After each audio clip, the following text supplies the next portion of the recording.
স্বর্ণ, হিরে, মুক্ত, মানিক, এই সব কিছুকে আগে পাথর বলা হতো। তাহলে এমন কি হলো যে এদের রত্ন বলা হয়?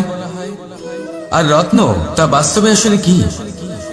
এটা হলো সেই পাথর যাকে আগে আগুনের তাপ সহ্য করতে হয়েছে, পরখ করা হয়েছে, যাচাই করা হয়েছে, এদের কাটার চেষ্টা করা হয়েছে, কিন্তু তারা কখনোই নষ্ট হয়নি, বরং তারা আরো উদ্ভাসিত হয়েছে, আরো উজ্জ্বল হয়েছে, এই সংসারে আরো প্রকাশ ছড়িয়ে দিয়েছে। সেই জন্য এরা হলো এত অমূল্য, সেই জন্য এরা হলো বহুমূল্য, সেই জন্য এদের রত্ন বলা হয়। এবার মানুষের কাছেও এই নির্বাচনের অধিকার রয়েছে যে আমরা শুধু পাথর হয়ে থাকব নাকি রত্ন হয়ে থাকব। কিভাবে? আমাদের জীবনেও অনেক সমস্যা রয়েছে, বাধা আছে, বিপত্তি আছে। আমরা সেই বাধার তাপে উত্তপ্ত হই, এই সমস্যা আমাদের কাটার চেষ্টা করে। অনেক মানুষ বিভিন্ন পরিস্থিতি আমাদের ভাঙার চেষ্টা করে, কিন্তু আমাদের নষ্ট হলে চলবে না। যেভাবে এই রত্ন সমস্যার সম্মুখীন হয়ে পাথর থেকে রত্ন হয়েছে, সেইভাবেই আমাদেরও আমাদের সমস্যার সম্মুখীন হয়ে রত্ন হয়ে উঠতে হবে, এই সংসারে প্রকাশের স্রোত হয়ে উঠতে হবে। তাহলে এটাই করুন আর আমার সাথে ভালোবেসে বলুন, রাধা রাধা। এবার অনেক সময় মানুষের মনে এরকম প্রশ্ন আসে যে এই সংসারে সব থেকে বড় বিপদ কি? কেউ বলে ধর্ম সংকট, আবার কেউ বলে প্রাণের উপর আসা সংকট। প্রত্যেক মানুষের জীবনে বিভিন্ন সংকট আসে, আর এই সমস্ত সংকট অত্যন্ত বিচিত্র হতে পারে। এই সমস্ত সংসার হলো সংকট দ্বারা পরিপূর্ণ। ঠিক আছে, আপনাকে একটা উদাহরণ দিই। একজন ধনী ব্যক্তি, এবার ওনার জীবনে সংকট কি হতে পারে? সংকট এটাই যে কেউ তার সম্পত্তি চুরি না করে নেয়, আমরা বুঝতে পারছি। এবার একজন চোর, তার জীবনে সংকট কি হতে পারে? যে চুরি করার সময় সে যদি তার একটা কাশি চাপতে না পারে, তাহলে সে ধরা পড়ে যেতে পারে, ঠিক কিনা? আবার অনেক সময় এমনও হয় যে যার জন্য আমি সংকট, সেও আমার কাছে সংকট। যেমন এই পরিস্থিতিতে দেখুন, সংকট হলো সংকট, এ তো জীবনে থাকবে, কিন্তু এর সম্মুখীন কিভাবে হওয়া যায়? খুব সরল, সব এটার ওপর নির্ভর করে, মনের ওপর। এই মনকে নিয়ন্ত্রণ করলে সব ঠিক থাকবে। এবার যদি ধনী ব্যক্তি মনকে নিয়ন্ত্রণ করে ফেলেন, নিজের অর্থের ব্যবহার শুভ কাজের জন্য, সমাজের সেবার জন্য বিকাশ করতে করেন, ওই অর্থকে একত্রিত করে না রাখেন, তাহলে চুরির সমস্যা, এই সংকট সেখানেই কেটে যাবে। এবার যদি কথা বলি সেই চোরের, তাহলে চোর যদি নিজের মনকে সংযত করে নেয়, যদি নিজের কর্মকে নিয়ন্ত্রণ করতে পারে, তাহলে এমন কোনো স্বর নেই যা ওকে ধরা পড়তে বাধ্য করবে। সেই জন্য জীবনে সংকট যতই আসুক, যত বড়ই সংকট আসুক না কেন, কবচ হলো একটাই, আর এই কবচের নাম হলো আত্মনিয়ন্ত্রণ। নিজের মনকে নিয়ন্ত্রণে রাখতে শিখুন। এটা নিজের জীবনে প্রয়োগ করে তো দেখুন।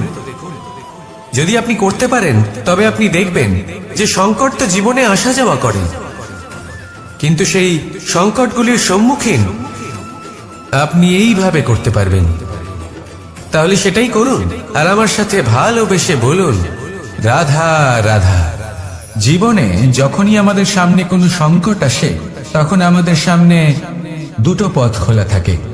প্রথম পথ ভয়ভীত হয়ে যাওয়া, দ্বিতীয় পথ সাহসীর সাথে তার সম্মুখীন হওয়া।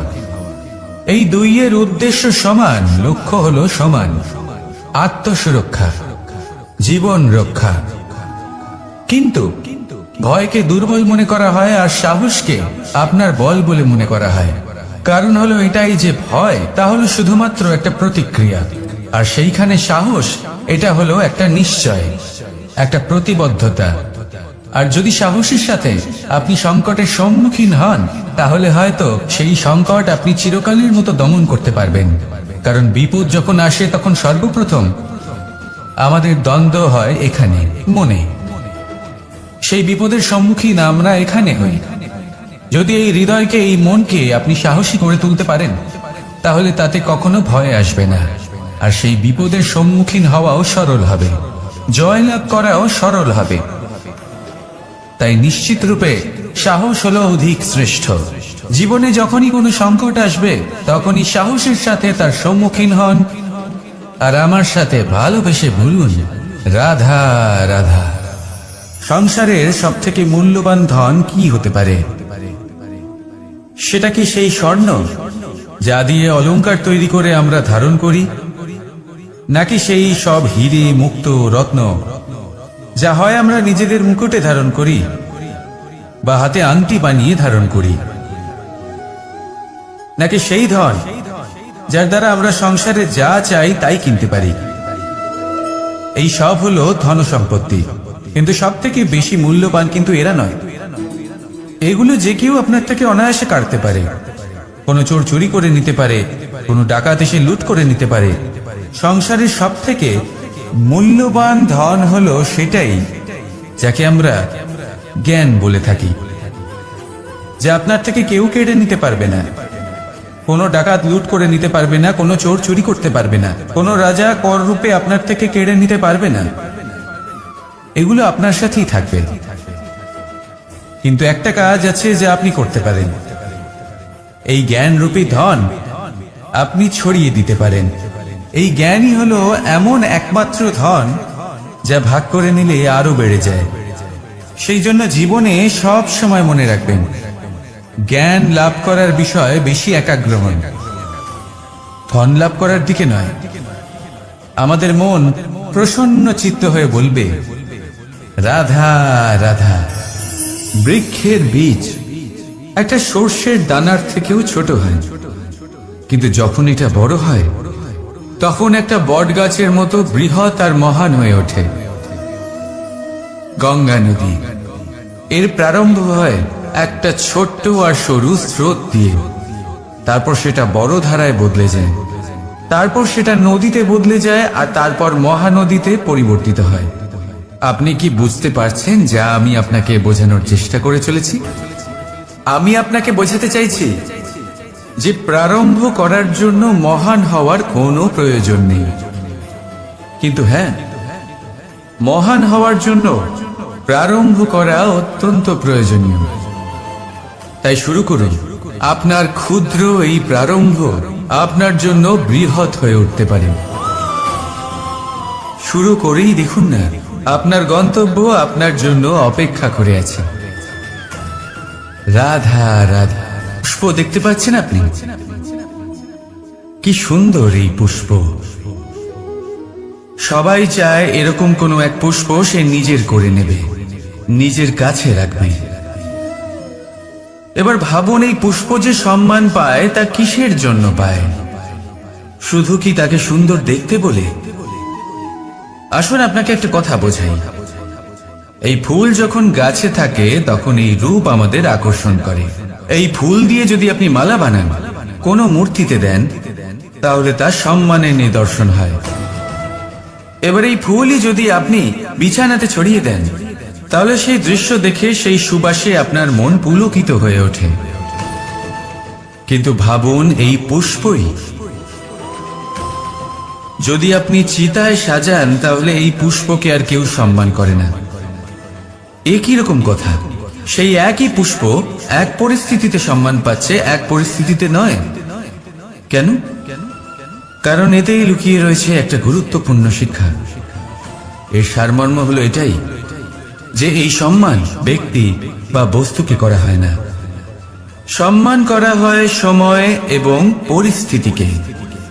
এবার এই যে সময়, তা কখনোই আমাদের বশে থাকে না, আমাদের বশে থাকে পরিস্থিতি। আমাদের পরিস্থিতি কেমন হবে তার সিদ্ধান্ত স্বয়ং আমরাই নিই, আর যেরকম আমাদের পরিস্থিতি হবে সেরকমই আমাদের সম্মান করা হবে। তাহলে আসুন আমার সাথে ভালোবেসে বলুন, রাধা রাধা।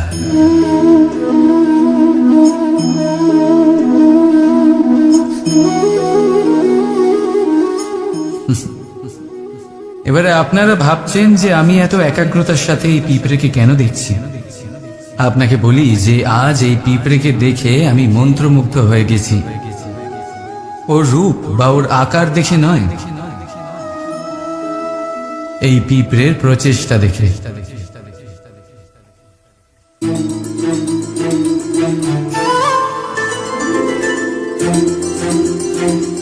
আপনি জানেন, অজস্র পরিশ্রমের পরেই পিঁপড়ে তার নিজের একটা ছোট বাড়ি বানাতে পারে, যা অন্য প্রাণীদের জন্য অত্যন্ত সহজ ব্যাপার। তাই পিঁপড়ের জন্য তার জীবনের সবচেয়ে বড় ঘটনা, সবচেয়ে বড় সাফল্য তার। ভবিষ্যতে এই পিঁপড়ে থাকুক বা না থাকুক, তাদের বানানো বাড়ি বহু বছর অবধি টিকে থাকে। জীবনের সাফল্যের সাথেও ঠিক এমনটাই ঘটে। আপনি একদিনে সাফল্য লাভ করতে পারবেন না, কিন্তু যদি আপনি প্রতিদিন চেষ্টা করতে থাকেন, তবে একদিন আপনি অবশ্যই সাফল্য লাভ করবেন। মনে রাখবেন, ভাগ্যের দ্বার তাদের জন্য উন্মুক্ত হয় না যারা হার মেনে নেয়। ভাগ্য তার দ্বার তাদের জন্যই খোলে যারা বসে না থেকে প্রয়াস করে সেই দরজার কড়া নাড়াতে। তাই প্রয়াস করতে থাকুন, সাফল্য অবশ্যই একদিন না একদিন আপনার কাছে আসবেই। রাধা রাধা। এই তালাটা দেখতে পাচ্ছেন আপনি? এই তালাকে ভেঙেও খুলে দেওয়া যায়, আবার ভালোবেসেও খুলে দেওয়া যায়। অর্থাৎ এই তালাটা আপনি এই চাবির দ্বারাও খুলে দিতে পারেন, এই হাতুড়ি দিয়েও খুলে দিতে পারেন। কিন্তু এই খোলাতে তফাৎ আছে। যদি তালা খোলার জন্য আপনি সেটা ভেঙে ফেলেন, তাহলে তা পরের বার আর কাজে লাগবে না। কিন্তু যদি এটা আপনি চাবির দ্বারা খোলেন, তাহলে তা চিরকাল কাজে লাগবে। আমাদের জীবনে সম্পর্কগুলো কিছুটা এরকমই হয়। আমাদের জীবনের আনন্দরূপী ধন রক্ষা করে এই সম্পর্ক, কিন্তু ভালোবেসে। যদি ক্রোধের দ্বারা এই সম্পর্ক রক্ষা করা হয়, তাহলে পরে তা কোনো কাজে আসে না। তাই সম্পর্ক সবসময় প্রেমের চাবি দিয়ে খুলুন, কারণ প্রতিবার নতুন তালা আপনি ব্যবহার করতেই পারেন, নতুন সম্পর্ক করতে পারবেন। রাধা রাধা। জি, আমাদের মা বাবা আমাদের পালন করেন, তারপর তাদের অর্থ দিয়ে আমাদের বাল্যকাল কাটে। আমরা আরো বড় হই, বিবাহ বন্ধনে আবদ্ধ হই, আমাদেরও সন্তান হয়, আমরা তাদের পালন করি, তারপর আমরা বৃদ্ধ হই, আর একদিন এই সংসার ছেড়ে আমরা সকলে চলে যাই। এটাই কি জীবন? আপনার মনে এই প্রশ্ন হয়তো অনেকবার জেগেছে, তাই না? এবার একটু জলের যাত্রাপথ লক্ষ্য করুন। সাগর থেকে বাষ্প হয়ে ওঠে এই জল, মেঘ হয়ে ঝরে পড়ে সে, তারপর নদী হয়ে আবার সাগরে মিলিয়ে যায়। কিন্তু কখনো এই প্রশ্ন করে না যে তার জীবন কি, তার উদ্দেশ্য কি। প্রতিটা মুহূর্ত বাঁচে সে, আর অন্যদের যতখানি সম্ভব সাহায্য করে। যখন সাগরে থাকে, তখন অসংখ্য জীবকে জীবন দান করে। যখন সাগর থেকে বাষ্প হয়ে মেঘ হয়ে যায়, তখন চাষিদের মনে এই আশা জাগায় যে ফসল আবার ফল। যখন বর্ষা হয়ে ঝরে পড়ে, তখন এই শুকনো তৃষ্ণার্ত ধরিত্রীর তৃষ্ণা মেটায়। আর যখন নদীতে থাকে, তখন তার পারে নানান গাছপালার জন্ম দেয়। কিন্তু ভাবুন, জল কি কখনো এটা ভাবে যে তার জীবন কি বা তার জীবনের উদ্দেশ্যটাই বা কি? না, সে শুধু নিজের ধর্ম পালন করে যায়, আর যতটা সম্ভব সবাইকে আনন্দ প্রদান করতে থাকে। সেই জন্যই জীবনে কখনো এই প্রশ্ন করবেন না যে এই জীবন কি, এই জীবনের উদ্দেশ্য কি। শুধু এই জীবন বাঁচুন, আর যতটা সম্ভব সবাইকে আনন্দ প্রদান করুন। মন প্রসন্ন হয়ে বলবি রাধা রাধা।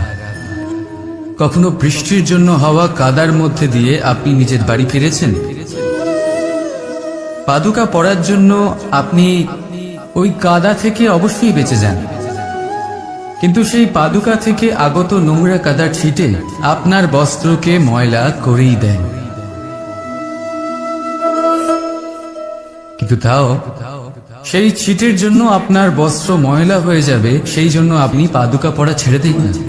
ঠিক সেইভাবেই জীবনে এমন কিছু মানুষও আসেন যারা পাদুকার মতো হন, যারা আপনাকে কাদার থেকে বাঁচিয়ে নেন, কিন্তু বস্ত্ররূপী আপনার মনের উপরে আশঙ্কার দাগ ছেড়ে যান। এইসব মানুষের জন্য নিজের মন ছোট করার কোনো প্রয়োজন নেই। প্রয়োজন আছে শুধু এটা ভাবার যে আপনি নিজের পা কাদার থেকে বাঁচাবেন নাকি আপনার বস্ত্র। জীবনে গম্ভীর হওয়া ভালো কথা, কিন্তু সমস্ত বিষয় যদি গম্ভীরভাবে ভাবতে থাকেন তাহলে জীবনের আনন্দটাই শেষ হয়ে যাবে। এই সংসার অস্থায়ী, এখানে এমন কিছুই নেই যা চিরকাল জীবিত থাকবে। তাই যতক্ষণ এই জীবন আছে সন্তুষ্টি আর আনন্দ নিয়ে বাঁচুন। নিজের উপর আগত কাদার ছিটের দিকে মন দেবেন না, শুধু আনন্দ বিতরণ করুন। মন প্রসন্ন হয়ে বলবে রাধা রাধা। এই সংসারের সব থেকে বড় সত্যি হলো জন্ম এবং মৃত্যু, কিন্তু আরো বড় একটা সত্য আছে, মিত্র এবং শত্রু, যা আমাদের সকলের জীবনে থাকে। মিত্র সে যে আমাদের সঙ্গ দেয় এবং সংসারের সব থেকে উঁচু শিখরে আমাদের নিয়ে যায়, এবং শত্রু সে যে যে কোনো মুহূর্তে যে কোনো শিখর থেকে আমাদের নিচে ফেলে দিতে পারে। এবার বিচিত্র ব্যাপার হলো এটাই যে আমরা নিজেরাই এদের সাথে নিয়ে চলি, নিজেরাই এদের পালন করি। তা কি করে? প্রথমে বুঝুন এই মিত্র এবং শত্রু কারা। আপনার নিজের মন, আর কেউ নয়। এই মনই হলো মিত্র যখন তাতে ভারসাম্য বজায় থাকে, তা নিয়ন্ত্রিত থাকে, তা পবিত্র হয়। কিন্তু যদি এই মন অনিয়ন্ত্রিত হয়ে পড়ে, যদি আপনাকে সে নিয়ন্ত্রণ করতে শুরু করে, তখন সেই আপনার সব থেকে বড় শত্রু হয়। সেই জন্য এই মনের ওপর নিয়ন্ত্রণ রাখতে শিখুন, এতে ভারসাম্য বজায় রাখতে শিখুন। তাহলে আপনি এমন এক বন্ধুকে পাবেন যে আপনাকে এই সংসারের শিখরে পৌঁছে দেবে। আসুন আমার সাথে ভালোবেসে বলুন রাধা রাধা। ঈশ্বর আসলে কে? সংসারের বেশিরভাগ মানুষের কাছে ঈশ্বর হলেন এই সংসারের রচয়িতা, পালনকর্তা। কারোর কাছে উনি জ্ঞাতা, কারোর কাছে উনি হলেন আস্থার প্রতীক, আবার কারোর জন্য শুধুমাত্র অন্ধবিশ্বাস। ইনি হলেন আপনার ইষ্ট। সেই জন্যই তো গুরু, মাতা, পিতা এনাদেরও ঈশ্বরই বলা হয়েছে। যাদেরকে আমরা ঈশ্বর বলে মনে করি, যারা আমাদের ইষ্ট, তারা আমাদের একটি পথ দেখান, একটি দিকে চালিত করেন। সেই পথে চলে আপনি শুভ কর্ম করতে পারেন।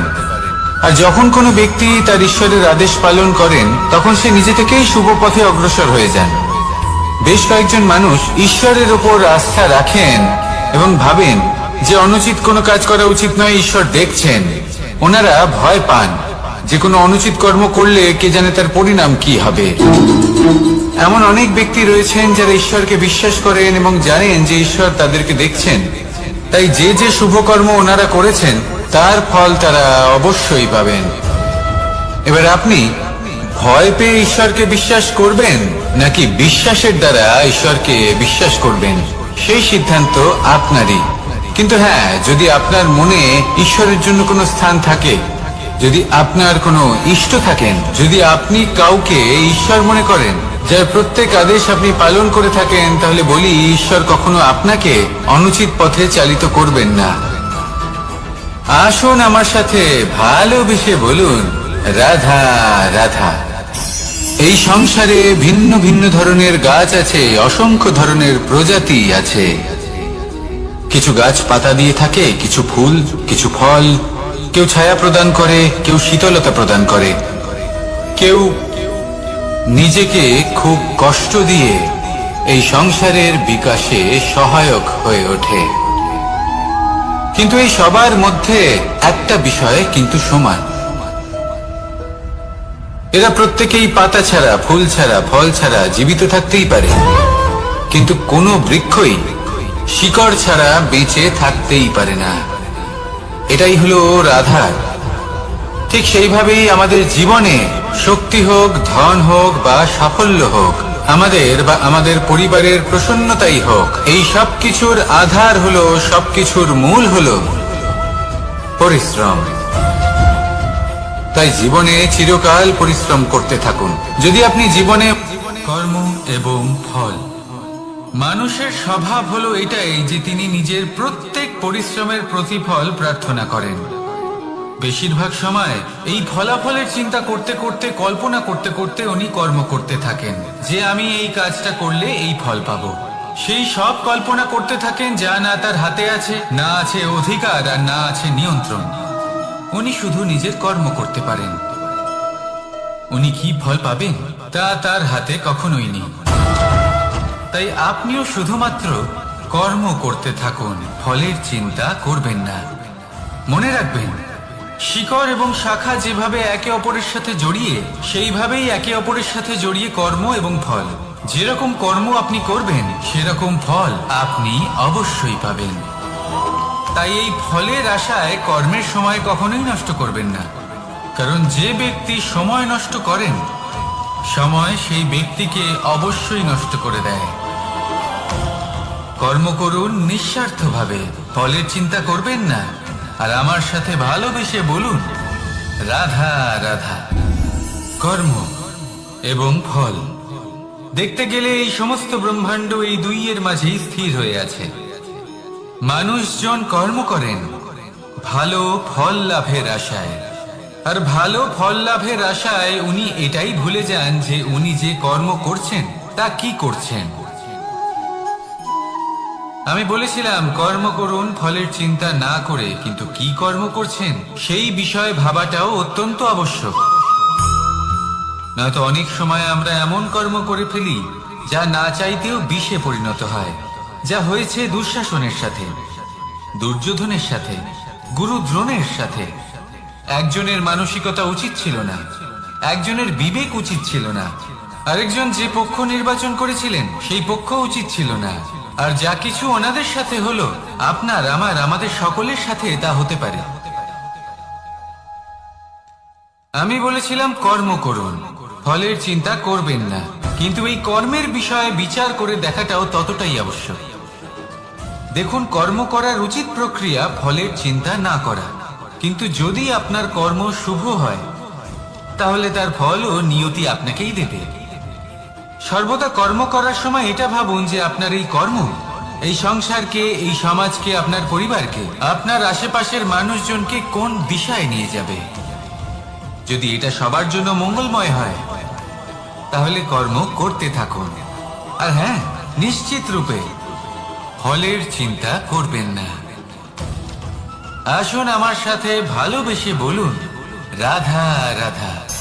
বটবৃক্ষের বীজ সর্ষের দানার থেকেও ছোট হয়, কিন্তু যখন তা নিজের রূপ ধারণ করে তখন তা বিশাল বৃক্ষের আকার ধারণ করে, যা সহস্র বছর ধরে বেঁচে থাকে, ছায়া প্রদান করে, পাখিদের আশ্রয় প্রদান করে, আর দেয় পথচারীদের বিশ্রাম করার স্থান। কেন? কারণ সেই ছোট বীজ তা মাটির ভেতরে গিয়ে নিজের খোলস ত্যাগ করে। অন্ধকারে থাকে সে, যতই আলো আসুক না কেন, যতই বর্ষা আসুক না কেন, সব সহ্য করে। আর তারপরে একটা চারা গাছ অঙ্কুরিত হয়, তারপর ধীর গতিতে একটা বিশাল বৃক্ষতে পরিণত হয়। দেখুন, জীবনে কঠিন সময় আসে, এই জন্য নয় যে আপনি হার মেনে নেবেন, এই জন্য আসে যাতে আপনি ভবিষ্যৎ নির্মাণের জন্য নিজেকে তৈরি করতে পারেন। যদি কঠিন সময়ে আপনি ওই বীজের মতো দৃঢ় হয়ে থাকতে পারেন, তাহলে আপনিও একদিন সেই বিশাল বৃক্ষের মতো নিজের অস্তিত্ব গড়ে তুলতে পারবেন, যা সহস্র বছর পর্যন্ত মনে রাখা হবে। আসুন আমার সাথে ভালোবেসে বলুন, রাধা রাধা। এই ব্রহ্মাণ্ড কত বৃহৎ, তাই না? যার সম্মুখে এই পৃথিবীকেও একটা বিন্দুর মতো মনে হয়।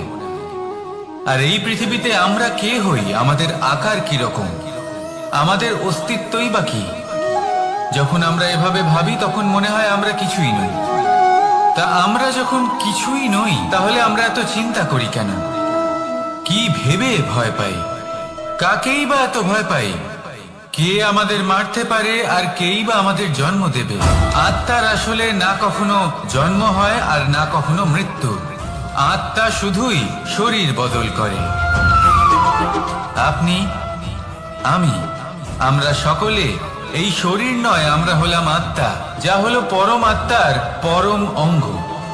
সেই জন্য মনে রাখবেন, বাইরের কোথাও দেখবেন না, নিজের অন্তরের গভীরে গিয়ে দেখুন, আত্মাকে উপলব্ধি করতে শিখুন।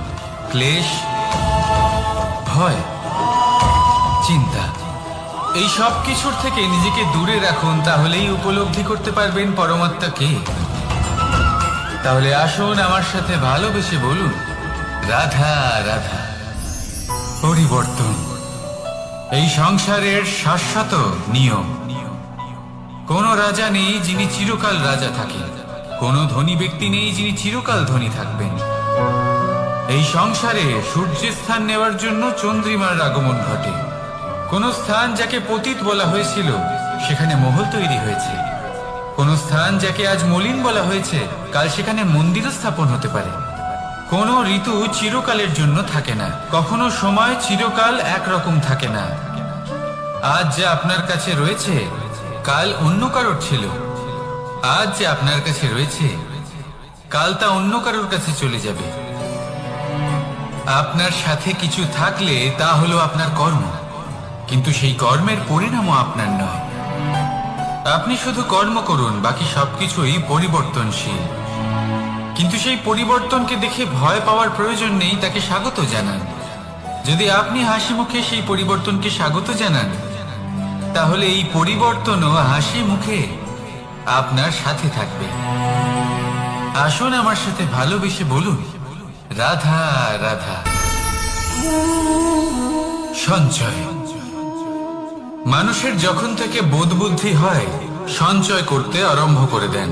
সঞ্চয় করতে থাকেন ভোজনের, সঞ্চয় অর্থের, সঞ্চয় শক্তির।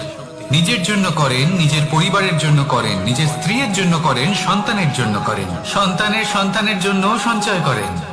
সঞ্চয় করার জন্য ওনার কাছে অনেক কারণ রয়েছে, কারণ উনি এটা ভাবেন যে এই সঞ্চিত শক্তির জন্য কেউ ওনার কোনো ক্ষতি করতে পারবে না। মানুষ ভুলে যান একটা গুরুত্বপূর্ণ কথা, এই সত্য, উনি এই সংসারে খালি হাতেই এসেছিলেন, আর এখান থেকে ওনাকে খালি হাতেই যেতে হবে। যা এখানকার তা এখানেই থেকে যাবে। আর যদি কিছু ওনার সাথে যায়, তা হলো ওনার কর্ম, আর কিচ্ছু নয়। তাই যদি কিছু অর্জন করতে চান, তাহলে শুভ কর্ম অর্জন করুন, আত্মশক্তি অর্জন করুন, কারণ পরলোকে এটাই হবে আপনার সম্পত্তি। তাহলে কি এটা আপনি অর্জন করতে চান না? আসুন আর আমার সাথে ভালোবেসে বলুন, রাধা রাধা। সদিচ্ছা। দেখতে গেলে 3 অক্ষরে তৈরি এই শব্দ, কিন্তু সমস্ত ত্রিলোক তার উপরেই আধারিত। আপনি এই সংসারে এসেছেন, তখন অবশ্যই শ্বাস নেবেন, কিন্তু তার বদলে আপনাকে কিছু তো দিতেই হবে। আপনার উপর নির্ভর করছে আপনি কি দেবেন। কি দেবেন এই সংসারকে, এই সমাজকে, নিজের পরিবারকে, আর তার বদলে কি নেবেন? যশ নাকি অপযশ? দেখুন, এক ছিল রাবণ, যে কিনা সমুদ্র পার করলো সীতাকে অপহরণ করার জন্য, আর এক ছিলেন রামচন্দ্র, যিনি সমুদ্র পার করেছিলেন, সেতু বানিয়ে গিয়েছিলেন সীতাকে ফিরিয়ে নিয়ে আসার জন্য। দুজনেই সমুদ্র পার করেছিলেন, শুধু পার্থক্য ছিল সদিচ্ছাকে বোঝার, লক্ষ্যের। অনেক মানুষের যাত্রা একরকম হতেই পারে, কিন্তু আনন্দ তখনই লাভ করবেন যখন লক্ষ্য শুভ হবে, মহান হবে। এই লক্ষ্য দিয়ে এই সংসারের কল্যাণ হবে এবং মানুষের সম্মান হবে। যদি আপনার সংকল্প উচিত হয় তাহলে আপনার লক্ষ্য উচিতই হবে, নয়তো শুধুমাত্র বিনাশ হবে। আর উচিত এটাই হবে যে বিনাশের হাত থেকে যেন নিজেকে বাঁচানো যায়, কি বলেন? তাই জীবনে যে লক্ষ্য স্থির করছেন মনে রাখবেন তা যেন শুভ লক্ষ্য হয়। যদি এরকম হয় তাহলে আপনার যাত্রা, আপনার জীবন দুটোই শুভময় হবে। আসুন আর আমার সাথে ভালোবেসে বলুন, রাধা রাধা। সুরক্ষা। এই সুরক্ষা আসলে কি? এটা কি কোনো কবচ নাকি কোনো সীমা? এই সুরক্ষা আসলে অন্য কিছু। আমাদের মাতা পিতা, আমাদের প্রিয়জন, আমাদের বন্ধু, এই সমাজ, আমাদের শুভাকাঙ্ক্ষী, আমাদের আত্মীয়, এনারা সবাই আমাদের জীবনে কোনো না কোনো ভাবে সুরক্ষা দিয়ে থাকেন, একটা কবচ দিয়ে থাকেন কোনো না কোনো রূপে। কিন্তু দেখতে গেলে আমাদের পরাক্রমের পথে, আমাদের বীরত্বের পথে, আমাদের সাহসের পথে এই সুরক্ষাই সব থেকে বড় বাধা হয়ে দাঁড়ায়। একবার ভেবে দেখুন, যদি আপনি কোনো সুরক্ষাই না পান, বা যদি আপনি এই সুরক্ষা ভেঙে বাইরে আসতে পারেন, তাহলে আপনার বীরত্ব চরম সীমায় পৌঁছে যায়। কেন? কারণ তখন আপনি জানেন যে এই সংসারের সম্মুখীন আমাদের নিজেদেরই হতে হবে। আপনি বুঝে যান যে শত্রুর সম্মুখীন এবার নিজের বলের দ্বারা, নিজের পরাক্রমের দ্বারা, নিজের সাহসের দ্বারা করতে হবে। আর তখন আমাদের মনের মধ্যে এই শক্তি জাগ্রত হয়। এই শক্তি অন্তরেই বসবাস করে, শুধু এটা চিনে নিতে হবে, একে জাগ্রত করতে হবে। আর এটা সুরক্ষা ভেঙে যাওয়ার পরেই সম্ভব হয়। আর যারা নিজের শক্তি সম্পর্কে জানেন, যিনি নিজেই জানেন তিনি কতটা শক্তিশালী, তিনি নিজেই নিজের সুরক্ষা কবচ চিরকালের মতো ভেঙে ফেলে দেন, ঠিক কর্ণের মতো। আর তারপরে দেখুন, আপনার পরাজয় হোক বা বিজয়ী হোক না কেন, সেটাই অনেক বড় হয়, সেটাই প্রশস্ত হয়ে থাকে। সেই জন্য ত্যাগ করুন নিজের ভয়কে, নিজের আশেপাশের এই সুরক্ষা চক্রকে ভেঙে ফেলুন, আর সম্মুখীন হন এই সংসারে নিজের শত্রুর সম্মুখীন হন। পরাক্রমের এই অঙ্কুর, তা অঙ্কুরিত হওয়ার জন্য বীজের উপরের এই কবচ, এটা ভেঙে যাওয়া অতি আবশ্যক। আসুন আমার সাথে ভালোবেসে বলুন, রাধা রাধা। যখন আমরা হাঁটতে থাকি আর আমাদের পায়ে কাঁটা বিঁধে যায়, তখন মুখ দিয়ে আহ বেরিয়ে আসে, কান্না চলে আসে, আর অনেক সময় অভিশাপও বেরিয়ে আসে। কিন্তু আমরা কি কখনো এটা এইভাবে দেখেছি, এইভাবে ভেবেছি যে আমরা যে পথে চলেছি সেই পথে কাঁটা বিঁধেছে, নাকি আমরা সেই পথ নির্বাচন করেছি যাতে শুধুই কাঁটা রয়েছে? নাকি আমরা এভাবে ভেবে দেখেছি যে এই কাঁটা আমাদের কষ্ট দিতে এসেছে, নাকি এটা আমরাই বিছিয়ে রেখেছিলাম? সাবধান থাকা উচিত ছিল, কারণ কাঁটা বিঁধলে যন্ত্রণা হবে, চিৎকার করে ফেলতে পারি, মুখ থেকে অভিশাপও বেরিয়ে আসতে পারে। কিন্তু এই অভিশাপ শুধুমাত্র আমাদের তরফ থেকে অভিশাপ হয়, সামনের ব্যক্তিটির ওপরও নির্ভর করে। এবার সেই ব্যক্তি যদি এমন হয় যে ফুল আর কাঁটা এই দুই সমানভাবে গ্রহণ করতে পারে, তার কাছে অভিশাপও বরদানে পরিণত হয়। শেষ পর্যন্ত ব্যাপারটা দাঁড়ায় ভাবনা, চিন্তা, দৃষ্টিভঙ্গির ওপর। কারণ আপনার এই ভাবনাই সত্যি হয়ে সামনে আসে। সেই জন্য এই ভাবনা, চিন্তা, মানসিকতাকে গুরুত্ব সহকারে দেখবেন। এই বিবেচনা নিয়ে বিবেচনা করতে শিখুন। আমার কথার অর্থ হলো যে জীবনে যখন এরকম কিছু একটা ঘটবে, তখন ভেবে দেখুন যে এরকম কেন হলো। আপনি কি এমন কোনো কর্ম করেছিলেন যার কর্মফল এটা? এমন কোনো কাজ যা অনুচিত ছিল, অসত্য ছিল, যা অভদ্রতার কারণ ছিল? ভেবে দেখা প্রয়োজন। দেখুন, ইচ্ছে হলো আপনার যে আপনি কি করতে চান, ভাবনা আপনার, সত্য আপনার, জীবন আপনার, সিদ্ধান্ত আপনার। আসুন আর আমার সাথে ভালোবেসে বলুন, রাধা রাধা। সময়। এই সময় আসলে কি? এই সময় একটা সরল রেখা তো কখনোই নয়। সময় হলো একটা চক্র, যেখানে এর আদি সেখানেই হলো এর অন্ত, আর যেখানে তা শেষ হয় সেখান থেকেই তার শুরু হয়। এই সময় একটা অত্যন্ত বিচিত্র চিন্তা, বিচিত্র ভাবনা, এ একটা বিচিত্র বস্তু যা কেউ বুঝতে পারেন না। এই সময়ের লীলা, এর কোনো প্রমাণ নেই, কোনো জ্ঞান নেই, কোনো পরিমাপ নেই। শুধু এটুকু আমরা জানতে পারি, যেখানে শেষ হবে সেখান থেকে একটা নতুন সূচনাও হবে। যা আজ আপনার কাছে আছে কাল অন্য কারোর কাছে যাবে, তারপরে তার কাছ থেকেও অন্য কারোর কাছে যাবে, তারপরে তার থেকেও ছিনিয়ে নেওয়া হবে। এই নিয়তির একজনের কাছ থেকে অন্যজনের কাছে আদান প্রদানের এই সময় হলো আপনার সময়। এই সময়ের সদ্ব্যবহার করুন, এই সময়কে বাঁচুন। আপনাকে শুধু এটাই সুনিশ্চিত করতে হবে যে আপনি কোন পক্ষে আছেন। আর সত্যি বলতে কি, আপনার জীবনের পরিণাম নির্ভর করে আপনার নির্বাচনের ওপর। আপনি কোন পক্ষ নির্বাচন করছেন। তাহলে মনে রাখবেন, জীবনে সেই পক্ষই নির্বাচন করবেন যা চয়ন করার পরে আপনি সুখ অনুভব করবেন, আপনি সন্তোষ লাভ করবেন, প্রসন্নতা লাভ করবেন। আর আমি এটাই সুনিশ্চিত করব যে এই পক্ষ যেন শান্তির পক্ষ হয়, এই পক্ষই যেন প্রেমের পক্ষ হয়। তাহলে চিন্তা করবেন না, আর আসুন আমার সাথে ভালোবেসে বলুন, রাধা রাধা। দৃষ্টি আর দৃষ্টিভঙ্গি, এই সমগ্র লীলা হলো এই দুইয়ের। বিচিত্র হতে পারে, কিন্তু এটাই সত্যি। এবার আপনাকে একটা উদাহরণ দিয়ে বোঝাই। অনেক সময় আপনি কোনো ব্যক্তিকে এটা বলতে শুনবেন যে আমি আমার নিজের উপরে গর্ব করি, আমি নিজেকে নিয়ে গর্ব করি, আমি খুব ভালোভাবে আমার মা বাবার সেবা করি, ওনাদের আমি সবসময় সুখী রাখি, ওনাদের আমি একটা বাড়ি দিয়েছি, সকল সুখ সুবিধা দিয়েছি, ওনাদের জীবনে প্রত্যেক জিনিস দিয়েছি আর দেব যা তাদের প্রয়োজন। এবার আমাকে বলুন যে আপনি কে হন। আপনি হলেন সেই বীজ যা আপনার মাতা পিতা রোপণ করেছেন। আপনার মা বাবাই আপনাকে এই সংসারে জন্ম দিয়েছেন। এবার এইসব কথার কি তাৎপর্য?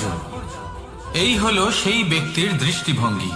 এবার দেখা যাক এই প্রকৃতি আমাদের কি শেখায়। কখনো কোনো গাছকে দেখবেন, যখন সেই গাছে ফল আসে, সে মালিকে এটা বলে না যে দেখো আমি তোমাকে ফল খেতে দিচ্ছি।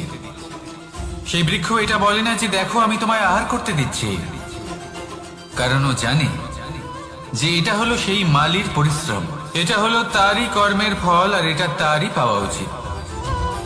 সে বলে যে তোমার জিনিস তোমাকেই অর্পণ করলাম, এ আমার জিনিস নয়। ও জানে সেই মালির গুরুত্ব আসলে কি। এটা হলো তার দৃষ্টিভঙ্গি।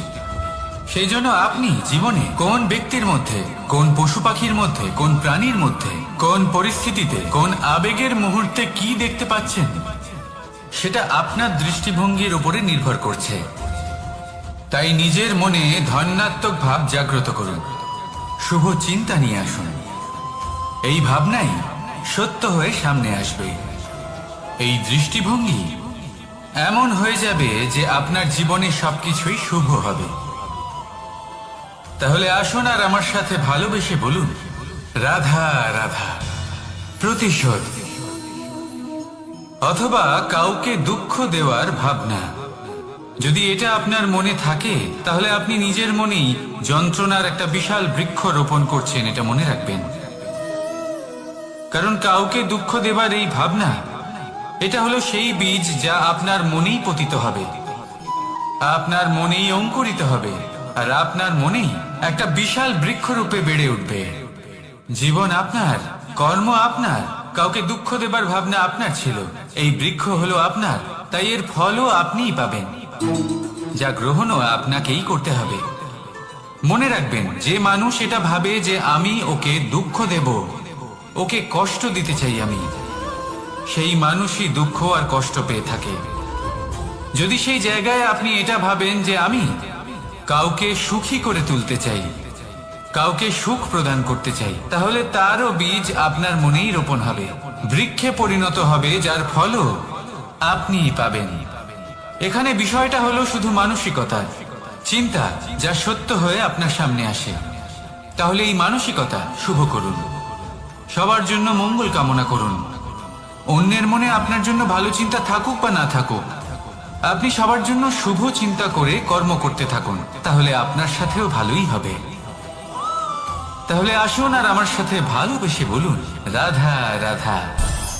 সুখ আর অভিজ্ঞতা, এই দুই জীবনে একসাথে কখনোই আসে না। মনে রাখবেন, যেখানে সুখ থাকে সেখানে অভিজ্ঞতা থাকে না। আর যখন এই সুখ আমাদের জীবন,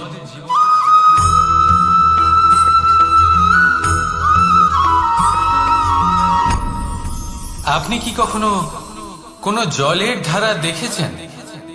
তার সামনে যতই মাটি থাকুক না কেন, যতই কাদা থাকুক না কেন, যখন এই জলের ধারা বইতে আরম্ভ করে দেয়, তাহলে নিজের মনে, নিজের ভাবনার, নিজের জীবনের যত অনাবশ্যক তত্ত্ব আছে, অনুপযোগী অংশ রয়েছে, অর্থাৎ অপরিষ্কার অংশ রয়েছে, তা নিজে থেকেই নির্মল হয়ে উঠবে।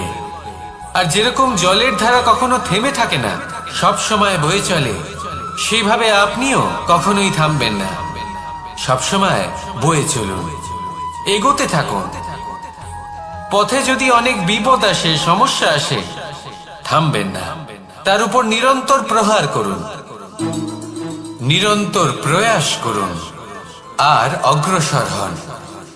আপনি ভেবে দেখুন, এই জলের ধারা কখনো থেমে থাকে না, সবসময় বয়ে চলে, বিপদের সম্মুখীন হয়ে তাকে সাথে বয়ে নিয়ে চলে। সেই জন্য জলের ধারা, প্রবাহমান এই ধারা, এর থেকে কখনো দুর্গন্ধ আসে না, এতে কখনো ময়লা জমতে পারে না, বরং পালিত হয় সুন্দর প্রাণবন্ত জীবজন্তু, যেমন সুন্দর ছোট মাছ। তাই আপনিও এটাই করুন, কখনো থামবেন না, শুধু চলতে থাকুন, জলের ধারার মতো বইতে থাকুন। আপনি আপনার লক্ষ্য অবশ্যই খুঁজে পাবেন, আর তার সাথে নিজের অন্তরের যে মালিন্য রয়েছে তা আপনি নিজেই নিজের থেকে দূরে করে দেবেন। তাহলে আসুন আর আমার সাথে ভালোবেসে বলুন, রাধা রাধা।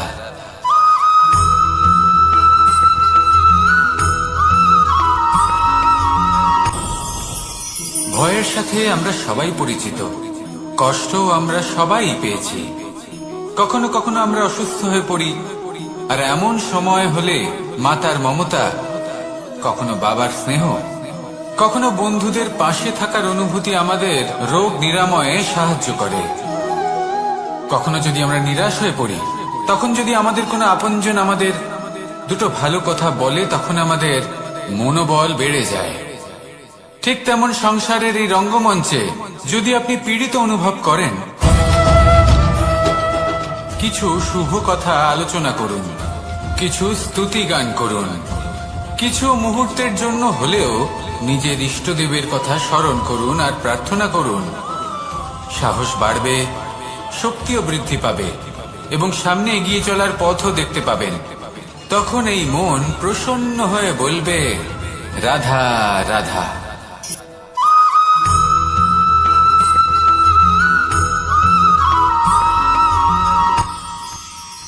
মানুষ তার জীবনে দুই ধরনের পরিস্থিতিকে খুব ভয় পায়। এক, কোনো কারণবশত কারোর সামনে নত হওয়া। দুই, কোনো কারণে নিজের চরিত্র থেকে, নিজের মূল্যবোধ থেকে বিচ্যুত হওয়া। এবার কেন হয় এরকম যে কথায় কথায় কারোর সামনে নত হতে হয়? কেন বারংবার নিজের চরিত্র থেকে চ্যুত হতে হয়? এরকম কেন হয়? এটা তখনই হয় যখন আমাদের শিক্ষা এবং মূল্যবোধের অভাব থাকে। যদি মানুষের মধ্যে প্রকৃত শিক্ষা থাকে, তাহলে এই সংসারে কোনো সময় এবং কারোর সামনেই নত হওয়ার কোনো প্রয়োজন নেই। যদি মানুষের মধ্যে মূল্যবোধ থাকে, তাহলে তাকে নিজের মূল্যবোধ বা চরিত্র থেকে বিচ্যুত হতে হয় না, তা সে যাই হয়ে যাক না কেন। কোনো বালককে যদি জন্ম থেকেই সুশিক্ষার অধিকারী করা হয়, শিক্ষিত করা হয়, মূল্যবোধের অধিকারী করা হয়, তবে সে এই সংসারে এমন কর্ম করবে যাতে সে নিজেকে, নিজের পরিবারকে, সমগ্র সমাজকে গর্বিত করতে পারে। শিক্ষা লাভ করুন, মূল্যবোধ লাভ করুন এবং আমার সাথে ভালোবেসে বলুন, রাধা রাধা।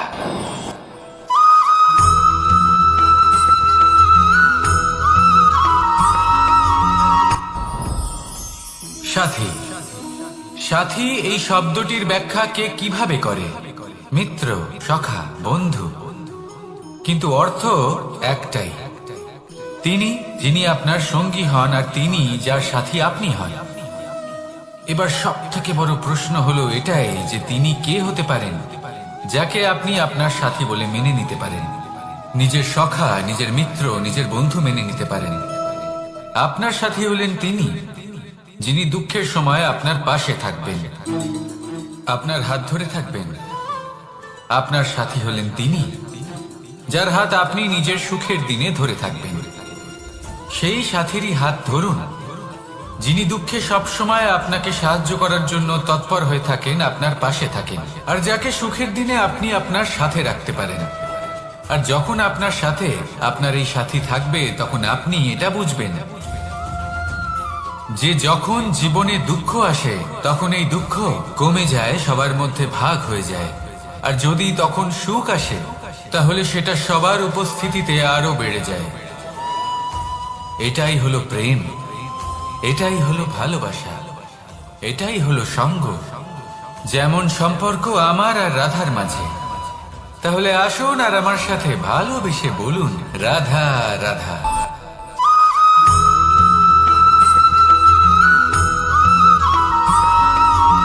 কখনো কখনো আমরা ভাবি যে কোনো ব্যক্তি যিনি ধর্মের পথে চলেছেন, যদি তার দ্বারা কোনো ভুল হয়ে থাকে তাহলে নিয়তি তাকে সেই মুহূর্তেই কঠোর শাস্তি দেন। কিন্তু সেই সব মানুষ যারা সংসারের সব থেকে বড় অধর্মী, বহু নিকৃষ্ট মানের কাজ করেন, তাদের নিয়তি অনেক সুযোগ দেন। তাদের নিয়তি এরকম কঠোর প্রহার করেন না। এই ভাবনা কখনো না কখনো মনে আসেই। ভেবে দেখুন কেন? আসলে জীবনকে বেশিরভাগ মানুষ একভাবেই দেখে থাকেন, বিভিন্ন স্তরে একে দেখা উচিত। এবার আপনি বলুন, এই সংসারে কোনো অধর্মী কখনো প্রেরণার উৎস হতে পারেন? কখনোই নয়।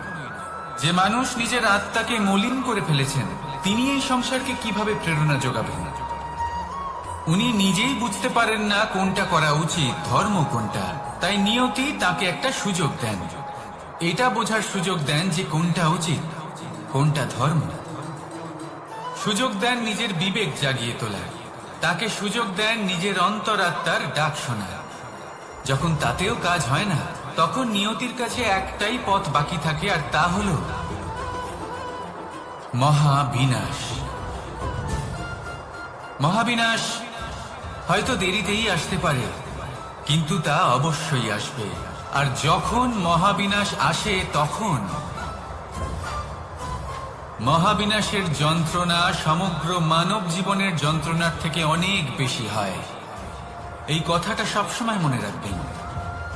আর অন্যদিকে যে মানুষ ধর্মের পথে চলছেন, তার দ্বারা যদি কোনো ভুল হয়ে থাকে তখন নিয়তি তার পরীক্ষা নেন। কিছুক্ষণের জন্য মানুষের মনে হতে পারে নিয়তি তাকে কঠোর শাস্তি দিয়েছেন,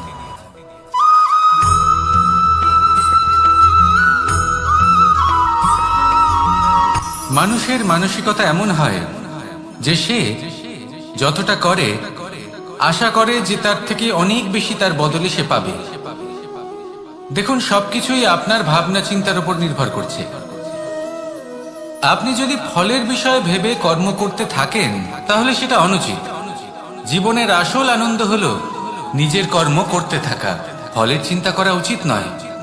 যদি আপনি এরকম ভাবেন যে আমি এতটা করছি, আমার এতটা পাওয়া উচিত, সেই ভাবনা অনুচিত। যদি আপনি সেবার মানসিকতা নিয়ে কর্ম করতে থাকেন, কর্মচক্রে প্রবাহিত হন, যদি আপনি এমন ভাবনা রাখেন যে আমি এতটা পাচ্ছি তাই এর থেকে অনেক বেশি আমি কর্ম করব, তাহলে নিশ্চিত রূপে আপনি যতটা করছেন তার থেকে অনেক বেশি আপনি পাবেন, আপনার আশার থেকে অনেক বেশি আপনি পাবেন। শুধু জীবনে অনেক বেশি কাজ করতে থাকুন, ফলের চিন্তা করবেন না। আর মনে রাখবেন, এই ভাবনাই সব থেকে বড় বীজ। কর্মের উপর বিশ্বাস রাখুন, জীবনে যা যা আপনি চান সবই সুখময় হবে। আসুন আর আমার সাথে ভালোবেসে বলুন, রাধা রাধা।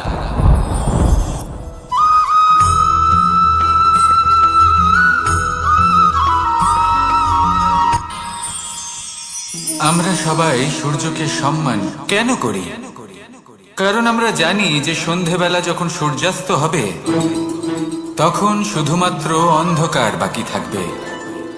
ঠিক কিছুটা এরকমই হয় আমাদের মাতা পিতাও, যিনি আমাদের জন্ম দেন, আমাদের ভরণ পোষণ করেন, আমাদের বড় করেন, আমাদের প্রেম প্রদান করেন।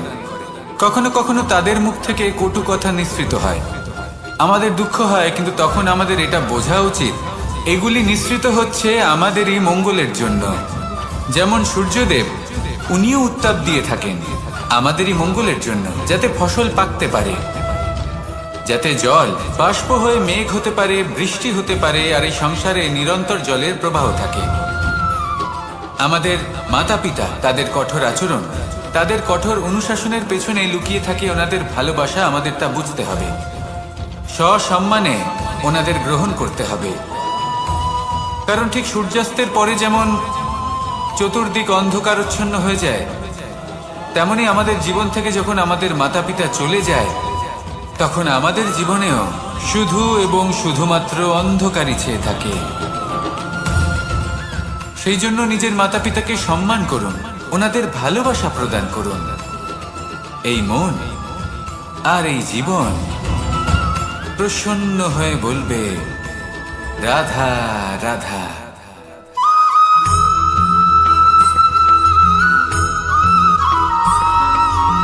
সন্তান যতই আঘাত প্রদান করুক না কেন, প্রেম পূর্বক সহ্য করে আর তার বদলে অমূল্য রত্ন প্রদান করে। সন্তান যদি হাল চালায় তাহলে তার বদলে তাকে অন্ন প্রদান করে। এটাই হলো ধরনী। এবার এর থেকে আমরা কি শিক্ষা পেতে পারি? এটাই যে কারোর জন্য কিছু করা বা কাউকে কিছু দেওয়া মনে কোনো কামনা ছাড়াই।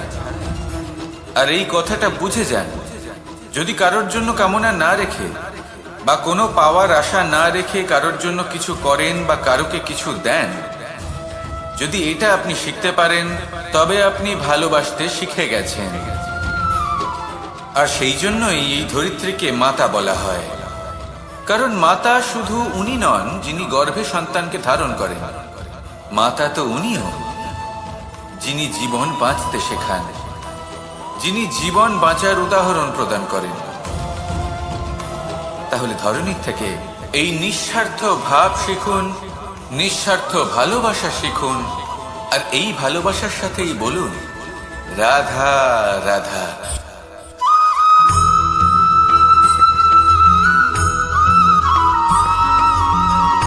কথায় আছে অন্ধকারে প্রবেশ, আর একটা অমূল্য শিক্ষা পেতে হবে। মনে করুন যে আপনি মহাপুরুষের সামনে বসে আছেন, কোনো মহাজ্ঞানীর সামনে। তাহলে সেই ব্যক্তির সামনে নিজের জ্ঞানের প্রদীপ প্রজ্বলিত করবেন না, নীরব থাকুন। আর সেই ব্যক্তির সূর্যের প্রকাশের মতো জ্ঞান প্রাপ্ত করুন। যতটা পারবেন জ্ঞান লাভ করুন। যদি এমন কোনো সময়, এমন কোনো স্থানে আপনি আছেন যেখানে চতুর্দিক অন্ধকার, কারোর কাছেই জ্ঞান নেই, সেখানে নিজের জ্ঞানের প্রদীপ প্রজ্বলিত করুন। এমন করলে দুদিক থেকেই আপনার লাভ হবে। আপনার জ্ঞান প্রাপ্তিও হবে আর জ্ঞানের সঠিক প্রয়োগও করতে পারবেন। আর এই মন প্রসন্ন হয়ে বলবে, রাধা রাধা।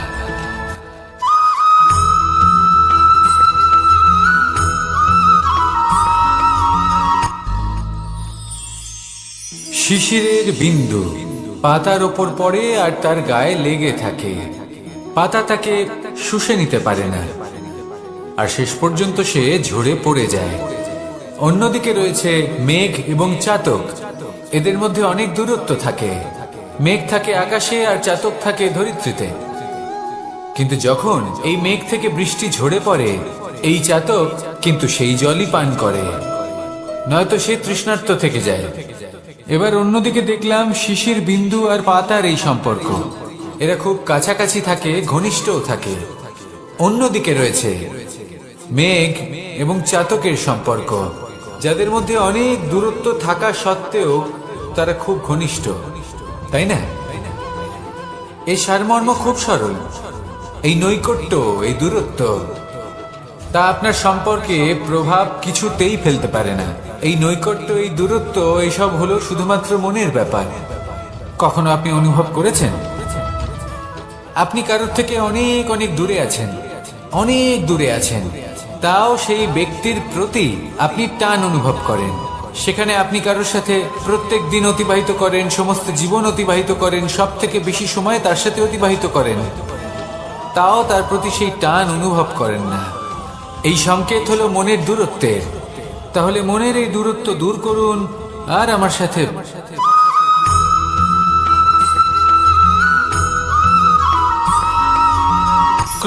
তার খুব বেশি গুরুত্ব থাকে না, কিন্তু যখন অসংখ্য পাথরের টুকরো একত্রিত হয় তখন তা পর্বতের আকার ধারণ করে। সেইভাবেই কিছু মানুষ যখন একত্রিত হন তখন তৈরি হয় পরিবার, কিছু পরিবার যখন একত্রিত হয় তখন তৈরি হয় সমাজ, যখন অনেক সংখ্যক সমাজ একত্রিত হয় তখন তৈরি হয় রাজ্য। এবার এই রাজ্যের সব থেকে গুরুত্বপূর্ণ ব্যক্তি হতে পারেন রাজা, কিন্তু তাও সেই রাজা একা কিছু করতে পারেন না। যুদ্ধ লড়ার সময় তারও নিজের সৈন্যদলকে প্রয়োজন পড়ে। কিন্তু এই সংসারে এমন একজন ব্যক্তি আছেন যিনি একাই সব কাজ করতে থাকেন, এবং সেই ব্যক্তি হলেন মা। আমাদের জীবনে একজন পিতার ভূমিকা কিন্তু নিঃসন্দেহে অমূল্য, কিন্তু আমাদের সকলের জীবনে যে ভূমিকা একজন মায়ের তা অন্য কারোর থাকে না। একজন মা একাই সন্তানকে বড় করতে পারেন, সংস্কারী করে তুলতে পারেন, তার জন্য পরিশ্রম করেন। আর এত কিছু কাজ করার পরেও তার কাজের জন্য তিনি প্রশংসা অবশ্য পান না। উল্টে যদি সেই সন্তান অনুচিত পথে চালিত হয়, অনুচিত কর্ম করে, তখন সেই মাকেই অপবাদের পাত্র হয়ে উঠতে হয়। আমাদের জীবনে মায়ের যোগদান কতটা সেটা বুঝুন। আপনাকে বড় করে তোলার জন্য উনি কতটা পরিশ্রম করেছেন সেটা বুঝুন। আজ থেকে, এখন থেকে, এই মুহূর্ত থেকে মাকে সম্মান করতে শিখুন।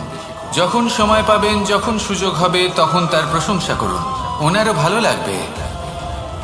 আর মায়ের এই মমতার জন্য, তার এই ভূমিকার জন্য আসুন সবাই মিলে আমরা তাকে প্রণাম করি, আর সকলে মিলে ভালোবেসে বলি রাধা রাধা।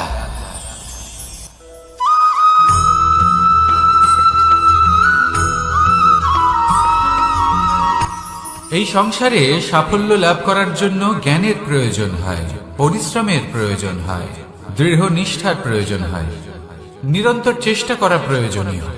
কিন্তু আরো কিছু আছে যা অত্যন্ত প্রয়োজনীয় এবং গুরুত্বপূর্ণ। তা হলো ভালো বন্ধু। তাদের থাকা অত্যন্ত প্রয়োজনীয়। যদি ভালো বন্ধু থাকে তাহলে সময় এলে তারা ঢাল হয়ে আপনাকে সুরক্ষা করবেন। সময় এলে অস্ত্রের মতো শত্রুকে সংহারও করবেন। যদি তিনি জ্ঞানী হন, তাদের মধ্যে সদ্গুণ থাকে, তাহলে এই সব গুণ আপনার মধ্যেও প্রবেশ করবে। তাহলে সাফল্যের জন্য ভালো বন্ধু পাওয়া অত্যন্ত প্রয়োজনীয়। কিন্তু শুধু বন্ধু কেন, ভালো শত্রুও থাকা প্রয়োজনীয়। এবার আপনি ভাববেন, আমি কি বললাম?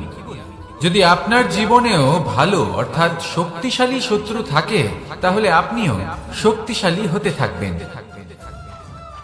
এই শত্রু আপনাকে প্রেরিত করবে আরো বেশি শক্তিশালী হয়ে ওঠার। কখনো কোনো হরিণকে দেখুন, তীব্র গতিতে দৌড়তে থাকে। কেন তীব্র গতিতে দৌড়য়? এই কারণে নয় যে কোথাও তার জন্য মধুর ঘাস অপেক্ষা করে রয়েছে, না। সে এই কারণে তীব্র গতিতে দৌড়য় কারণ সেটা না করলে তার পেছনে একটি সিংহ আছে যে ওকে নিজের ভোজন করে ফেলবে। তাই জীবনে বিপদ, সংকট, এই সবকিছুও হলো অত্যন্ত গুরুত্বপূর্ণ। তার সম্মুখীন হতে শিখুন আর আমার সাথে ভালোবেসে বলুন রাধা রাধা।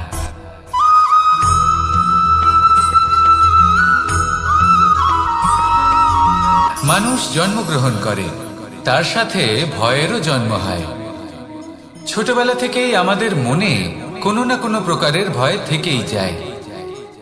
কেউ এই বিষয়ে ভয় পায় যে তার কোনো বোধ, যে আমরা যেন পথ না হারিয়ে ফেলি, আদি ইত্যাদি। কিন্তু সত্যি কথা বলতে, ভেবে দেখুন এই ভয় বাস্তবে কি? শুধুই একটা মনস্থিতি, আর কিছুই নয়। যা কিছু আপনি জীবনে পেয়েছেন তা একদিন আপনাকে হারাতে হবে। এই জীবন হলো আপনারই, কিন্তু তাও একদিন সমাপ্ত হবে। তাই ভয় পেয়ে কি লাভ? এই ভয় শুধু আপনাকে জীবন যাপন করা থেকে বাধা দিচ্ছে, আর কিচ্ছু নয়। পথ হারিয়ে ফেললেই বুঝতে পারবেন যে নতুন পথ কিভাবে বানাতে হয়। কিছু মানুষকে জীবন থেকে হারালে তবেই আপনি বুঝবেন যে আপনার আপনজনকে। এই ভয়ের কারণে ভীত হয়ে থাকবেন না। এই তারা নক্ষত্র অন্ধকারের অভাবে গুরুত্ব হারায়। শিবকেও মহাদেব হবার জন্য বিষ পান করতে হয়েছিল।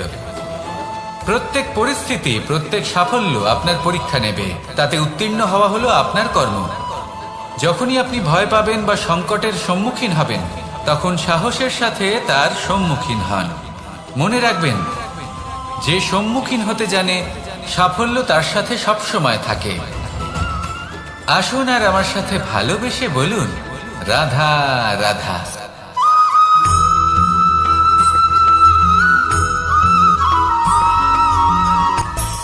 মানুষের মধ্যে একটা বিচিত্র বলে বলবো, কোনো দাসকে দেখুন, ওকে দেখে লোকে বলে যে ওর ভবিষ্যৎ সেটাই হতে পারে, অনুমান করে ফেলেন। আর এই রাজাকে দেখুন, উনি তো কত সুখী হবেন, উনি তো জগতের সব থেকে অধিক সুখী মানুষ, কত সুখ সুবিধা আছে ওনার কাছে, ধারণা করে ফেলেন। তবে সত্য তো এটাই যে কারোর ব্যক্তিত্বের বিষয়ে, তাদের ভবিষ্যতের বিষয়ে আপনি পূর্ণ সত্য কখনোই বলতে পারবেন না, শুধু অনুমান করতে পারবেন। আর এই অনুমান করে সত্যি কোনো লাভ হয় না, কারণ এই কাল সেটা হলো অত্যন্ত শক্তিশালী। কালো থেকে কালোতর কয়লাকেও হিরেতে পরিণত করতে পারে, অনেক বড় বড় রাজাকেও বিদূষক বানিয়ে ফেলতে পারে এক মুহূর্তেই। তাহলে আপনি অনুমান করে কি লাভ? কি পেলেন অনুমান করে?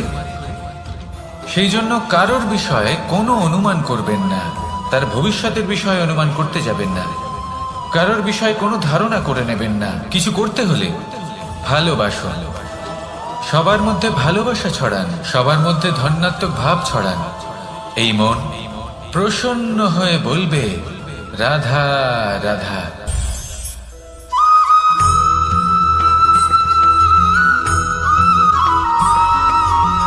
এই সংসারে সব থেকে বেশি কোমল বস্তু হলো রেশম। এই রেশম এতটাই কোমল হয় যে এর পুরো একটা থান শুধুমাত্র একটা হাতে ধরা সম্ভব।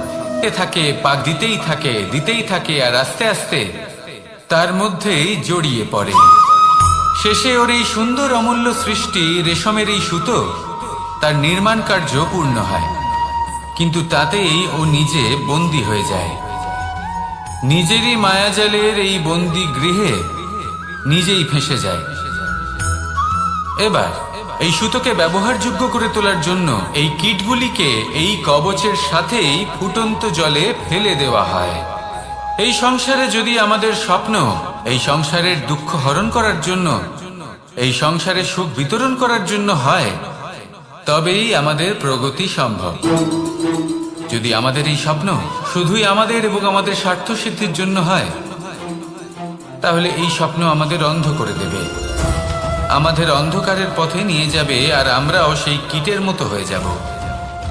নিজেদেরই মায়াজালে আমরা নিজেই ফেঁসে যাব, আর শেষে আমরা যদি কিছু লাভ করি তা হবে একাকিত্ব, অন্ধকারময় মৃত্যু। তাই স্বপ্ন অবশ্যই দেখুন, কিন্তু এমন ভাবে স্বপ্ন দেখবেন না যে তার এই বন্দিগৃহে আপনি নিজেই ফেঁসে গেলেন। স্বপ্ন দেখুন পরোপকারে।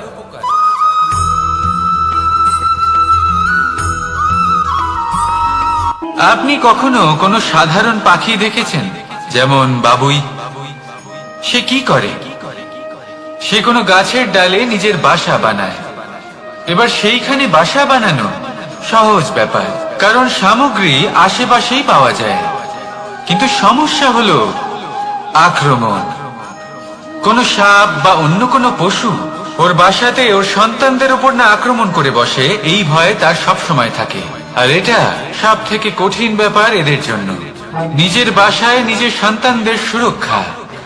আর বাজ পাখি, যদি আমরা বাজের কথা বলি তাহলে তারা কি করে? বাজ পাখি কোনো উঁচু পাহাড়ের শিখরে, কোনো পাথরের খাঁজে নিজের বাসা তৈরি করে। এবার ওখানে বাসা বানানো একেবারেই সহজ ব্যাপার নয়, কারণ সামগ্রী আশেপাশে পাওয়া যায় না, দূর থেকে নিয়ে আসতে হয়। কিন্তু সেইখানে আক্রমণের ভয়ও কখনোই থাকে না। এইভাবে উচিত রূপে ও নিজের বাসা রক্ষা করতে পারে, নিজের সন্তানদের রক্ষা করতে পারে। এর সারমর্ম হলো এটাই, যদি সমস্যা বড় হয় তাহলে সমাধানও উচ্চমানের হওয়া উচিত। একটা বাজ পাখির মতো ভাবা আরম্ভ করে দিন, জীবনে যে কোনো সমস্যা ছোট মনে হবে। রাধা রাধা।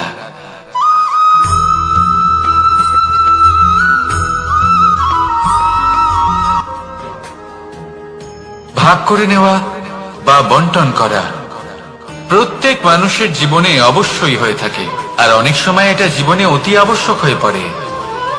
কিন্তু ভাগ করার মনোকামনা তার থেকেও বেশি গুরুত্বপূর্ণ হলো যে কোন ঘটনার আধারে এই বাটোয়ারা হলো। অনেক সময় এই বাটোয়ারা হলো শান্তির প্রতীক, আবার অনেক সময় এই বাটোয়ারা বিপ্লব ঘটাতে পারে, এমন এক বিপ্লব যা মহাযুদ্ধ ঘটিয়ে দিতে পারে। দেখুন, বাটোয়ারা সম্পত্তির হোক বা হোক ভিক্ষার, শিক্ষা কিন্তু একটাই। জীবনে অনেক সময় বাটোয়ারা দরকার হতে পারে, কিন্তু যতদূর সম্ভব তা এড়িয়ে চলুন, একসাথে মিলে এগিয়ে চলুন। কারণ দেখুন, এই যে বাটোয়ারা ভাগ করে দেয়, আর সেখানেই একতা আপনাকে অগ্রসর করে। তাহলে আপনিও এটাই করুন, একসাথে মিলে সামনে এগোন, আর আমার সাথে ভালোবেসে বলুন রাধা রাধা।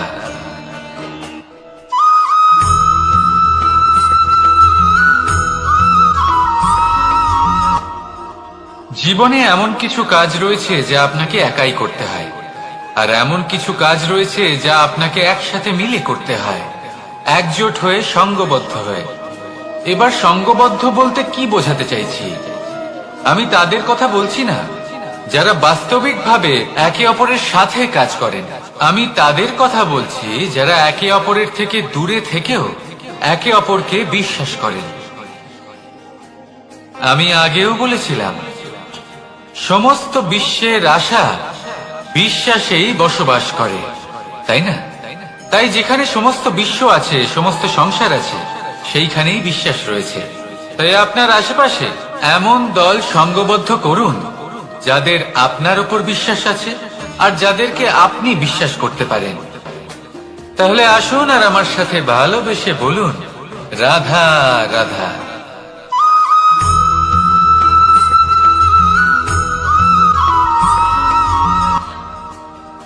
যখন একজন ভক্ত এবং তার ভগবান এক আকার ধারণ করেন, যখন একজন ভক্ত নিজের ভগবানের প্রতি, নিজের জীবনের লক্ষ্যের প্রতি সম্পূর্ণরূপে সমর্পিত হয়ে যান, তখন জন্মগ্রহণ করে ভক্তি।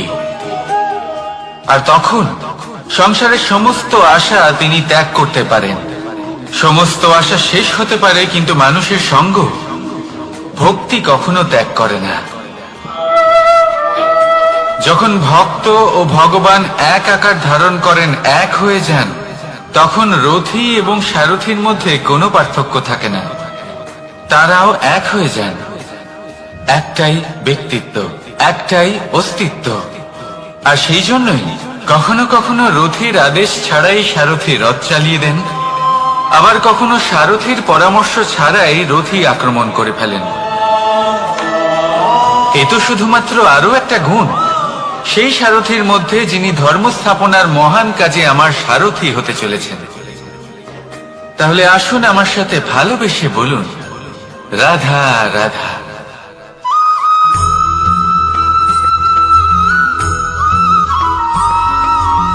আমরা যে মানুষকে চাই, যাকে আমরা ভালোবাসি, তাকে একটা উপহার অবশ্যই দিতে চাই, এমন এক উপহার যা ওনার ভালো লাগবে, যা শ্রেষ্ঠ হবে, অতি প্রিয় হবে, বহুমূল্য হবে বা বলতে পারেন মূল্যবান হবে।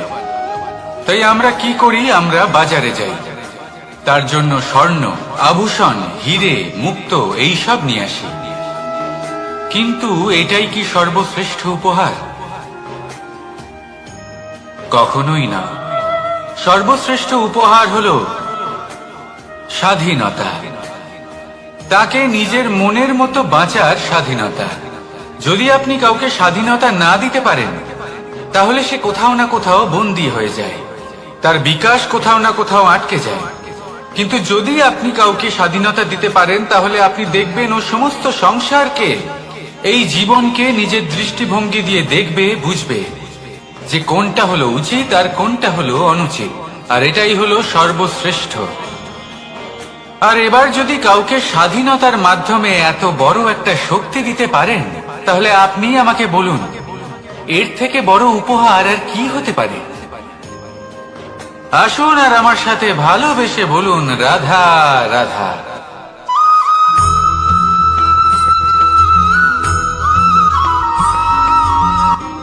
কর্ম, ধর্ম, জ্ঞান, এই 3 স্তরে অনেক মানুষ পৌঁছতে পারেন। অনেকে এই পরীক্ষা দিয়ে তাতে উত্তীর্ণ হয়ে যেতে পারেন, কিন্তু শিখরে পৌঁছে শাসন তিনিই করতে পারেন যার কাছে এই চতুর্থ গুণটিও থাকে, সমর্পণ। অত্যন্ত গুরুত্বপূর্ণ একটা গুণ এটা। এই সমর্পণ আসলে অত্যন্ত গুরুত্বপূর্ণ।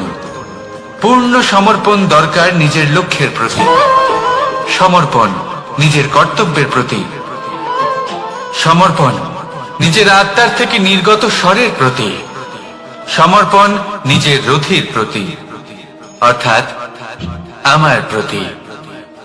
এবার এই পরীক্ষায় অত্যন্ত কঠিন এক বাঁক আসতে চলেছে, যেখানে সারথীকে সমর্পণের নিরিখে পরীক্ষা করা হবে। আর তাতে উত্তীর্ণ হওয়ার পরেই তার হাতে ধর্ম স্থাপনের রথের রাশ তুলে দেওয়া হবে। দেখা যাক কি হয়। ততক্ষণ আপনি প্রসন্ন থাকুন আর আমার সাথে ভালোবেসে বলুন, রাধা রাধা।